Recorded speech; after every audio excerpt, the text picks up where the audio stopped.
నమస్తే, నేను Mitesh. CJP cockroach Janata party social media ద్వారా పుట్టుకొచ్చిన ఈ పార్టీ ఇప్పుడు దేశం మొత్తం కూడా విజృంభిస్తుందా? దేశ యువతాన్ని మొత్తం కూడా కదిపేస్తుందా? వాళ్ళందరినీ కూడా బయటకు తీసుకొస్తుందా? రోడ్లు ఎక్కిస్తుందా? ఏదైతే ప్రభుత్వానికి సంబంధించి వైఫల్యాలు ఉన్నాయో వాటి గురించి గట్టిగా ప్రశ్నిస్తుందా? వాటికి సంబంధించి గట్టిగా నిరసన వ్యక్తం చేసే ప్రయత్నం చేస్తుందా అనే ప్రశ్నలు ఇప్పుడు చాలా మంది అడిగే ప్రయత్నం చేస్తా ఉన్నారు.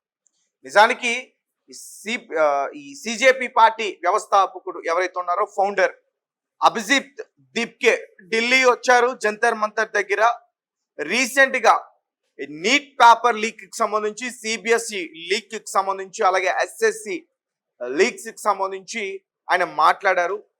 సెంట్రల్ ఎడ్యుకేషనల్ మినిస్టర్ ఎవరైతే ఉన్నారో ధర్మేంద్ర ప్రధాన్, ఆయన 7 రోజుల్లోపు ఆయన పదవికి రాజీనామా చేయాలంటూ కూడా వారు డిమాండ్ చేయడం జరిగింది. ఒకవేళ ఆయన చేయకపోతే, మా మాటల్ని ఆయన పట్టించుకోకపోతే నరేంద్ర మోదీ గారు భారత్ ప్రధానమంత్రి, ఆయన క్యాబినెట్ మంత్రి పదవి నుంచి తొలగించాలంటూ కూడా వీరు నిన్న గట్టిగా డిమాండ్ చేశారు. సో దీంతో అసలు ఈ సిజేపి పార్టీ అంటే అసలు ఎందుకు పెట్టారు, పెట్టడానికి గల కారణం ఏంటి? మీ అందరికీ బాగా తెలుసు. ఒక సుప్రీంకోర్టు జస్టిస్ ఎవరైతే ఉన్నారో ఆయన ఒక కామెంట్ చేయడం, సెటైరికల్ గా కామెంట్ చేయడం, ఆ కామెంట్ ద్వారా ఈ పార్టీ పుట్టుకొచ్చింది.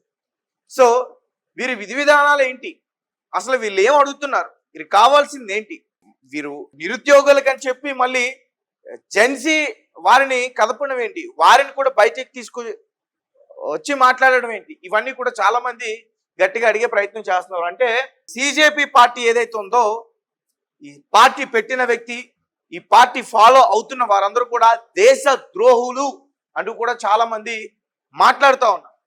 రీసెంట్ గా బీజేపీ గట్టిగా వార్నింగ్ కూడా ఇచ్చింది. మేము చూస్తూ ఊరుకోం, సరైన సమాధానం చెప్తా ఉంటూ కూడా బీజేపీ లీడర్, జాతీయ అధ్యక్షుడు నితిన్ నబీన్ కూడా ఆయన మాట్లాడారు. సో ఇలా నరేంద్ర మోదీ గారి పైన కానీ, మన గవర్నమెంట్ గురించి కానీ ఇలా మాట్లాడితే వాళ్ళందరూ కూడా దేశ ద్రోహులే అని చెప్పేసి అంటున్నారు. ఇక నిన్న జంతర్ మంతర్ దగ్గర ఏదైతే ఇక్కడ మన తెలంగాణలో ధర్నా చౌక్ ఎలాగో, అంటే ప్రభుత్వం పట్ల అసంతృప్తి ఉండి ప్రభుత్వం చేసిన తప్పిదాలు దాని గురించి ఏదైనా నిరసన వ్యక్తం చేయడానికి ఏదైనా ఒక ప్లేస్ ఎలా అయితే ఉంటుందో ధర్నా చౌక్, అలాగే ఢిల్లీ దగ్గర కూడా ఈ జంతర్ మంతర్ అనేది ఒకటి ఉంది. సో అక్కడ నిన్న వీరు భారీ సంఖ్యలో చేరుకుని నిరసన వ్యక్తం చేసే ప్రయత్నం చేశారు. ఒకసారి స్క్రీన్ పైన మీరు క్లియర్ గా చూడొచ్చు. స్క్రీన్ పైన మీకు కనిపిస్తుందా? ఐపీఎల్. సాధారణంగా ఐపీఎల్ అంటే అందరికీ గుర్తొచ్చేది ఇండియన్ ప్రీమియర్ లీగ్. సో నిన్న ఆ జంతర్ మంతర్ కార్యక్రమం దగ్గరకు వచ్చి సిజేపి ఏదైతే అక్కడ ప్రొటెస్ట్ చేయడానికి ప్రయత్నించిందో వారి ఫాలోవర్స్ తో పాటు అక్కడ ఇటువంటి ప్లగార్డ్స్ పట్టుకుని చాలా మంది కనిపించారు. సో ఐపీఎల్ అంటే ఇండియన్ పేపర్ లీక్. అంటే రీసెంట్ గా ఈ నీట్ పేపర్, సిబిఎస్ఈ ఇవి లీక్ ఎలా అయినాయో దానికి సంబంధించి వారు మాట్లాడుతూ ఐపీఎల్ అంటే ఇండియన్ పేపర్ లీక్ అంటూ కూడా వారు అక్కడ చెప్పే ప్రయత్నం చేశారు. ఆ ఫ్లాగార్డ్స్ పట్టుకుని పైగా ఇక్కడ పర్పిల్ క్యాప్ నరేంద్ర మోదీకి ఇచ్చారు. ధర్మేంద్ర ప్రధాన్ ఎవరైతే ఎడ్యుకేషన్ మినిస్టర్ ఉన్నారో ఆయనకి ఆరెంజ్ క్యాప్ ఇచ్చారు. సాధారణంగా ఈ 2 క్యాప్స్ కూడా క్రికెట్ లో ఎక్కువ వికెట్స్ తీసిన వారికి పర్పిల్ క్యాప్ ఇస్తారు, ఎక్కువగా రన్స్ చేసిన బ్యాట్స్మెన్ కి ఆరెంజ్ క్యాప్ ఇస్తారు.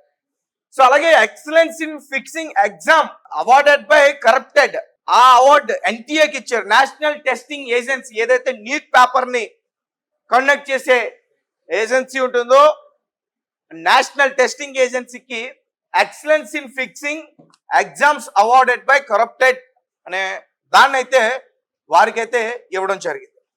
సో నిన్న ఇతను అభిజిత్ దీప్కే సిజేపి పార్టీకి సంబంధించిన ఫౌండర్, అతను ఈ ధర్మేంద్ర రాజీనామా చేయాలంటూ, అలాగే వారి ప్లేస్ లోకి ఒక వ్యక్తిని తీసుకురావాలంటూ కూడా మాట్లాడారు, సోనం వాంగ్చుక్. సో ఇతను లడక్ ప్రాంతానికి సంబంధించిన వ్యక్తి. ఈ వ్యక్తి Indian activist, innovator, education reformer, environmentalist. So ఈ వ్యక్తిని ఆ పదవిలోకి తీసుకురావాలంటూ కూడా వీళ్ళు డిమాండ్ చేయడం జరిగింది. అతను కూడా డిమాండ్ చేయడం జరిగింది. అతనైతే మాత్రం మాట్లాడాడు.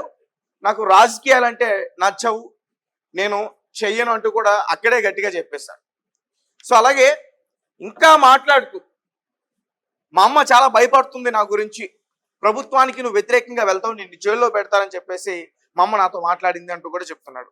అలాగే మా తల్లి ఏ రకంగా అయితే భయపడుతుందో అదే రకంగా యువత యొక్క అందరి తల్లులు కూడా అదే రకంగా బాధపడుతున్నారు. దీనికి కారణం ఏంటంటే ప్రభుత్వం గురించి, ప్రభుత్వ వైఫల్యం గురించి ఎవరైనా మాట్లాడితే జైల్లో పెడతారేమో అని వారి తల్లిదండ్రులు కూడా ఇదే భయం అంటూ కూడా అతనైతే మాట్లాడడం జరిగింది. సో ప్రస్తుతం ఇతనికి సంబంధించి కొన్ని కామెంట్స్ బలంగా వస్తూ ఉన్నాయి. ఇతనికి థ్రెటనింగ్ కాల్స్ వస్తూ ఉన్నాయి, థ్రెటనింగ్ కామెంట్స్ వస్తూ ఉన్నాయి. నువ్వు దేశ ద్రోహివి, నిన్ను చంపేస్తాం, నువ్వు ఎక్కడ కనిపిస్తే అక్కడ నిన్ను చంపేస్తాం అంటూ కూడా అతనికి బెదిరింపులు వస్తున్నాయి. ఆ బెదిరింపుల గురించి నిన్న ఈ సిజేపీ పార్టీకి సంబంధించిన ఎవరైతే అధికార ప్రతినిధులు ఉన్నారో సౌరవ్ దాస్, అశుతోష్ రాంకల్, విజేత దహియా, సో వీళ్ళైతే మాట్లాడడం జరిగింది. సో ఈ రకంగా అతను హత్య చేస్తా ఉంటూ బెదిరింపు చర్యలకు పాల్పడే వాళ్ళు కూడా కొన్ని కామెంట్స్ చెప్తా ఉన్నారు. అదేంటంటే బంగ్లాదేశ్ లో ఎలా అయితే జెన్జీని కదిపి అక్కడ ప్రభుత్వాన్ని కోల్చడానికి అమెరికా ప్రయత్నించిందో, తర్వాత నేపాల్లో కూడా అదే రకంగా జెన్జీని కదిపి ప్రభుత్వాన్ని కూల్చింది. సో వారి పని ఏంటంటే వారికి అనుకూలంగా ఉండే గవర్నమెంట్ ని తీసుకురావడానికి ప్రయత్నం అంటూ కూడా చెప్తున్నారు. సో భారత్ లో కూడా తమకి అనుకూలమైన గవర్నమెంట్ ని తీసుకురావడానికి ఇదొక ప్రయత్నం అంటూ కూడా చెప్తున్నారు. అలాగే రాహుల్ గాంధీ పైన, కాంగ్రెస్ పార్టీ అధ్యక్షుడు ఎవరైతే ఉన్నారో రాహుల్ గాంధీ పైన కూడా కొన్ని ఘాటుగా విమర్శలు చేస్తూ ఉన్నారు. అలాగే ఈ మధ్య కాలంలో రాహుల్ గాంధీ కూడా ప్రధానమంత్రి నరేంద్ర మోదీ గారి పైన కూడా వ్యాఖ్యలు చేశారు. ఆయన ఏమంటారంటే ఇంకొక 1 year మాత్రమే నరేంద్ర మోదీ గారి పదవిలో ఉండేది, తర్వాత ఆయన రాజీనామా చేయాల్సిందంటూ కూడా ఆయన మాట్లాడడం జరిగింది. సో అంటే ఇక్కడ ఏమర్థం అవుతుందంటే, సో వీళ్ళతో కలిపి ముందుకు వెళ్ళే అవకాశం ఉంది అనేది అయితే మాత్రం కనిపిస్తుంది, క్లియర్ గా కనిపిస్తుంది. సో అంటే ఇప్పుడు వాళ్ళు ఏదైతే డిమాండ్ చేస్తున్నారో ఆ డిమాండ్స్ అన్నిటికీ కూడా ఇప్పుడు కాంగ్రెస్ ప్రతిపక్షంలో ఉంది కాబట్టి వారికి హామీలు ఇచ్చేసి మేము నెరవేరుస్తాం, మేము ఎటువంటి వైఫల్యాలు జరగకుండా మేము చూసుకుంటాం, ఎటువంటి ఫెయిల్యూర్స్ జరగకుండా ఎగ్జామ్స్ గుడ్ వేలో మంచిగా జరిగే విధానాన్ని మేము తీసుకొచ్చే ప్రయత్నం చేస్తామంటూ కూడా వీరికి హామీలు ఇచ్చి తీసుకెళ్లే ప్రయత్నం కూడా చేస్తుంది.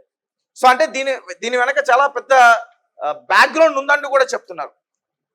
ప్రభుత్వాన్ని ఇక్కడ దించడానికి కాంగ్రెస్ అలాగే ఈ సిజేపీ పార్టీ ఇవన్నీ కూడా కలిసి పెద్దగా కుట్ర చేసే, ప్లాన్ చేసే, ప్రభుత్వం ఇక్కడ ప్రజల్లో అంటే పాతుకుపోయింది, వారికి నచ్చింది, వారికి వేరే ఆలోచన లేదు, ఓటు వేస్తే బీజేపీకే వేయాలి, ఇక వేరే పార్టీ ఆ పార్టీలకు వేసే ఆలోచన లేదు. కాబట్టి పార్టీ గెలవకుండా చేయాలంటే సో ఈ సిజేపీ పార్టీతో ప్లాన్ చేసుకుని, అంటే సిజేపీ వీళ్ళ ద్వారా పుట్టింది అనేది కూడా ఒక పుకారు ఉంది. సో ఆ పార్టీని దించడానికి కాంగ్రెస్ పార్టీ ఈ సిజేపీ పార్టీతో ప్లాన్ చేసుకుని వారు ఇదంతా కూడా చేపిస్తున్నారు అనే ఒక బలమైన ఆరోపణలు కూడా ఉన్నాయి. దాని గురించి మధ్యాహ్నం నేను క్లియర్ గా ఇంకా ఎక్స్ప్లెయిన్ చేసే ప్రయత్నం చేస్తా. ప్రస్తుతానికైతే బీజేపీ నాయకులు అయితే కొంచెం ఘాటుగానే స్పందించారు, వ్యాఖ్యలు చేస్తా ఉన్నారు. అలాగే ఈ సిజేపీ పార్టీ నచ్చిన వారు కూడా ఇతనికి బెదిరింపు చర్యలకి పాల్పడే ప్రయత్నం కూడా చేస్తా ఉన్నారు. ఇతనికి ఆల్రెడీ థ్రెటనింగ్ కాల్స్ వస్తూ ఉన్నాయి, మెసేజెస్ వస్తూ ఉన్నాయి. సో అంటే ఢిల్లీకి రాకముందే ఇతను చంపేస్తామంటూ కూడా బెదిరించారు. సో చూద్దాం.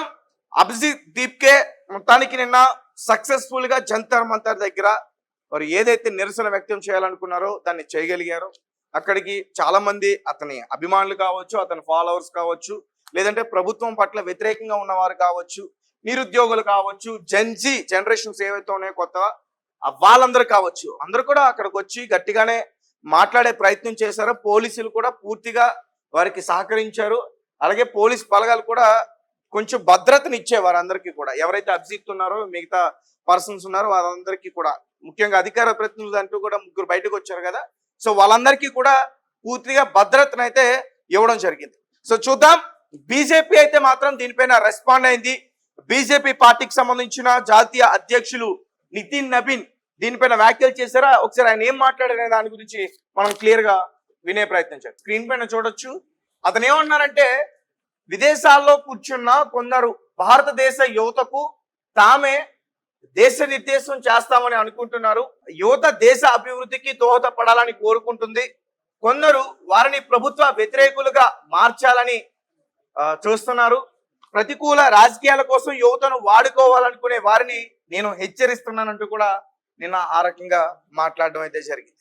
సో చాలా మంది, నేను చాలా కామెంట్స్ చూసా, చాలా మంది ఏం చెప్తున్నారంటే ఈ కుట్ర వెనక అమెరికా ఉందని చెప్తున్నారు.